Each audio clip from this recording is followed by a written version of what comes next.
Usually, you and your family would have been invited to attend a memorial service by the supportive and palliative care team in Western Sydney. Unfortunately, due to COVID-19, we have been unable to hold our memorial services this year. This has meant that we haven't been able to gather with you and your family in this way. This virtual service is our way of trying to connect with you at this time to honour your family member. Before we begin, there are just a few suggestions that might help to make this time more meaningful for you and those who may be viewing the service with you. Try to find a quiet space where you're less likely to be interrupted. If you can, turn your phone off or put it on silent. There'll also be a time during the service to light a candle. If you'd like to do this, perhaps pause now and take a moment to gather a candle and some matches to have with you.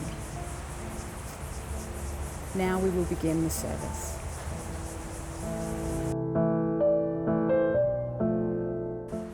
My name is Nicole Winters. I'm a proud Darug woman.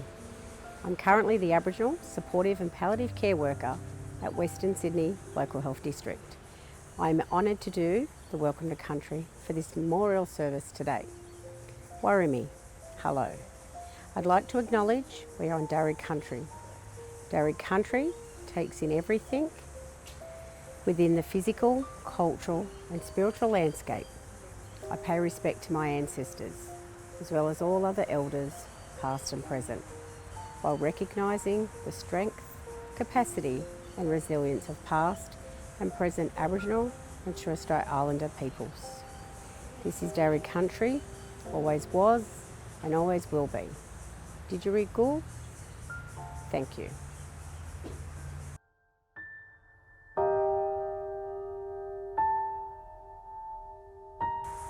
Greetings, wherever you are and however you are managing to join us. My name is Sally Greenaway and I am the Director of Supportive and Palliative Care in Western Sydney Local Health District. On behalf of the wonderful team I work with across Westmead and Blacktown Hospitals, Mount Druitt Palliative Care Unit and our community health centres, our renal supportive care service, as well as on behalf of our community colleague Silverchain, welcome to our virtual memorial service. This year has already been one of immense challenge for so many reasons. The extraordinary bushfires with the many weeks of smoke stealing the summer sky, then the flooding rains, and now an ongoing viral pandemic bringing with it social isolation plus economic uncertainty for some and frank distress for others. But for you, there was more. You and your family have also had to face the greatest of challenges, the death of someone you loved. So much may have been different about the last days and weeks of their illness and their death. Rules about physical distancing to keep everyone safe may have made that time even harder, or at least strange and more different than you could ever have imagined. Some things about death, however, will never change. Love and loss are eternal and at the very heart of the human experience. Also very human and timeless is that need most of us have for some form of farewell and remembrance ritual. When someone we love dies, we want to gather together to honour this special person, to mark their death and reflect on all they've given us. It's now many years since we held our first memorial service in Western Sydney Supportive and Palliative Care to honour our patients who have died, and I remember it very well. We did this to support the families and friends of our patients. But over time, we realised it was also very important for ourselves. We too feel the need to come together with each other and the families to honour and remember these special people. So often we get to know our patients and families well as we care for them during the weeks and months of their final illness. Day in, day out, we're moved by the trust shown to us and the grace and dignity they and you bring to these difficult days. We learn so much from our patients and families, and we share your sadness. The pandemic continues on, and whilst it won't last forever, we didn't want to wait any longer to come together, to honour, remember and reflect on the special people we're holding in our minds and hearts today. So here we are, holding our memorial service in the virtual space, brought together by the wonders of wireless and fibre. Today we will miss not being able to share with you a conversation, a hug, perhaps a laugh through some tears, and a cup of tea after the service, as we would do in normal times. But know this, we are here with you in spirit now, reflecting and remembering. We are here for you later, should you need us, as Kristen will discuss. And we will always be honoured by the privilege of caring for the much-loved person you and we are honouring today. Thank you, and go gently.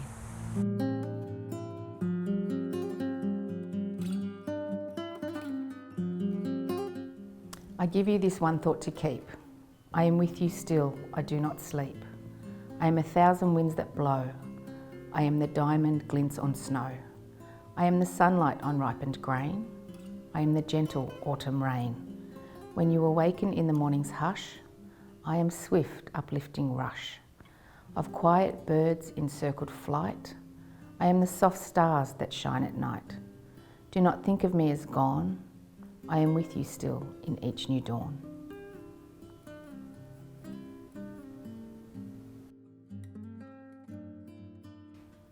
In a moment, you will be invited to light a candle in honour of the person you are remembering today.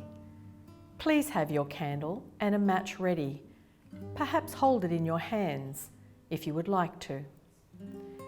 Before you light your candle, I'm going to read a reading called These Candles. As we light candles in memory of and in honour of you, we light these candles for our grief, for our courage, for our memories, for our love, and for our hope. These candles represent our grief. The pain of losing you is intense. It reminds us of the depth of our love for you. These candles represent our courage to comfort our sorrow, to comfort each other, and to change our lives. These candles are in your memory. The times we laughed, the times we cried, the times we were angry with each other, the silly things you did, and the caring and joy you gave to us. These candles are the light of love. Day by day, we cherish the special place in our hearts that will always be reserved for you. We thank you for the gift your living brought to each of us, and these candles are the light of hope. They remind us of the love and the memories of you that are ours forever. May the glow of the flame be our source of hopefulness now and forever. If you would like to, please take a moment now to light your own candle in remembrance.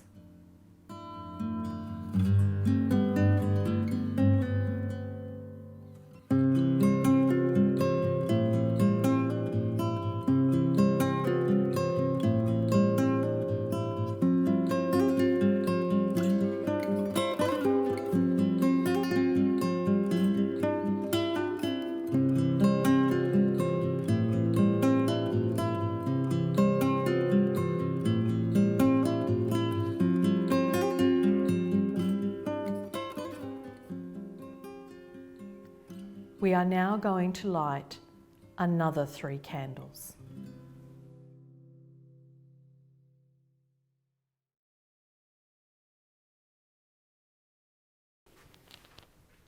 I light this candle for all of those that we have gathered to remember today.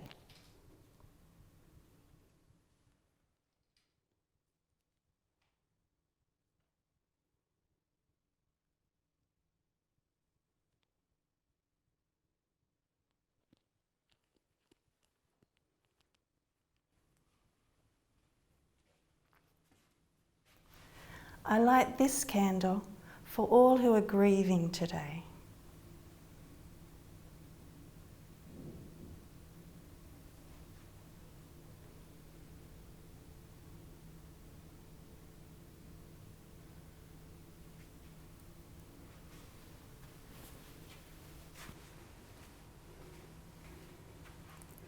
I light this candle for all who provide care and support in our community.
Please join in the response, "We remember them."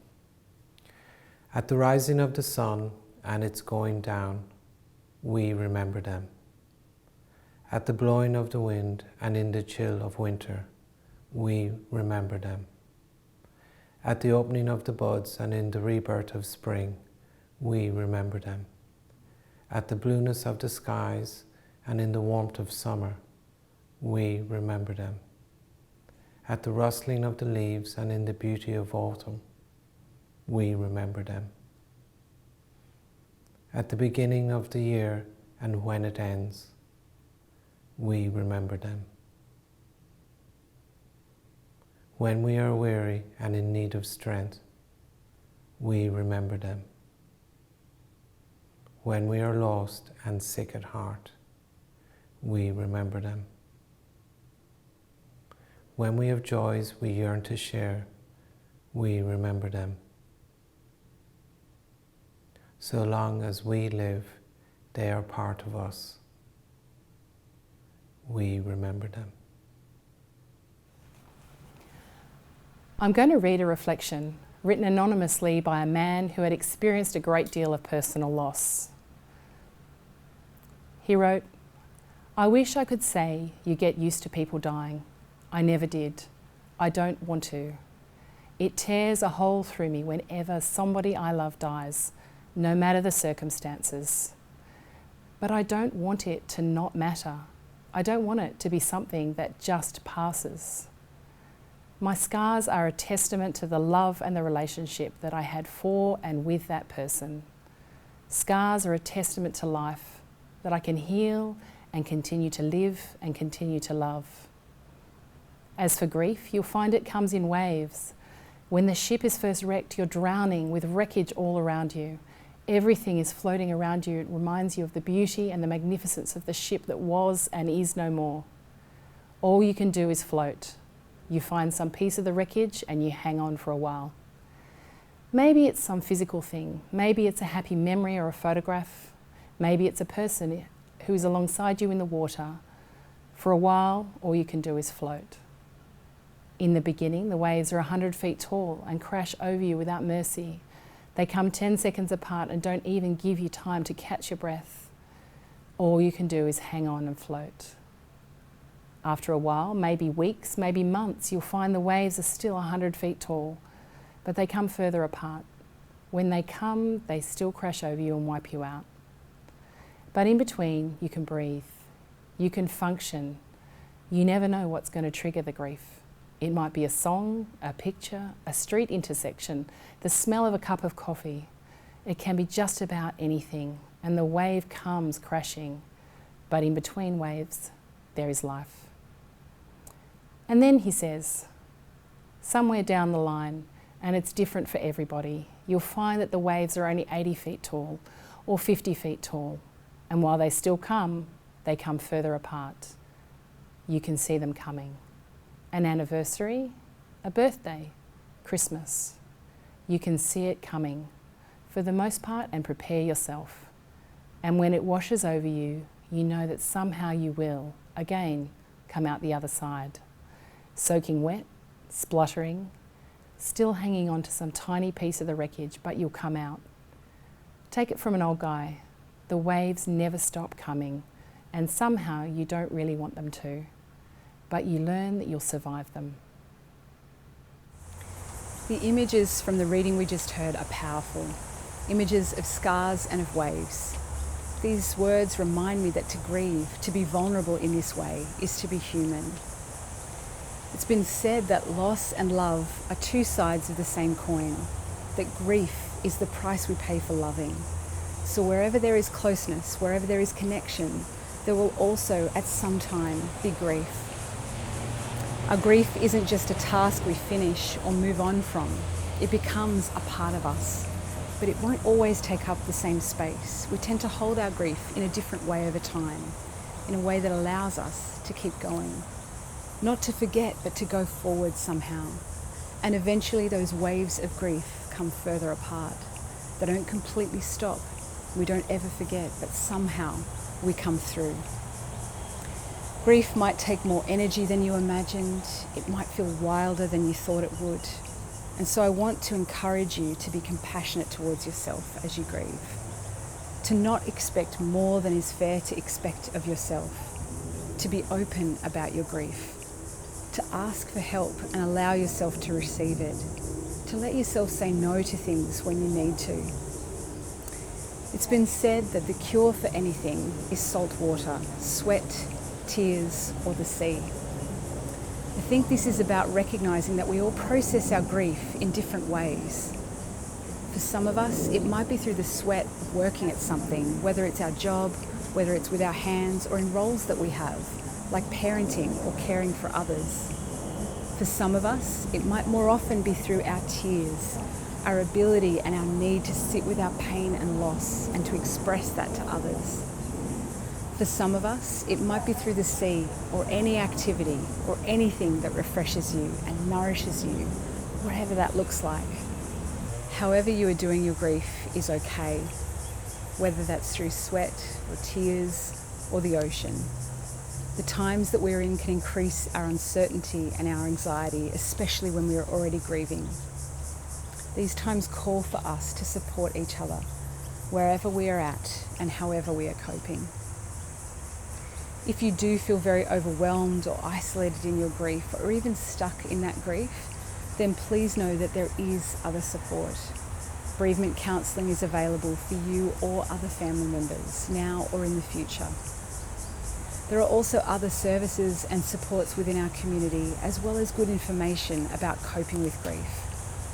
If you would like to know about these supports, please don't hesitate to contact us. Finally, I want to encourage you to be gentle with yourself today. It might be helpful to spend some time afterwards with a supportive friend, family member or a neighbour, or just to take some time out from your usual plans. Thank you for joining us in this service. It's so important that we remember in this way together. You continue to be in our thoughts.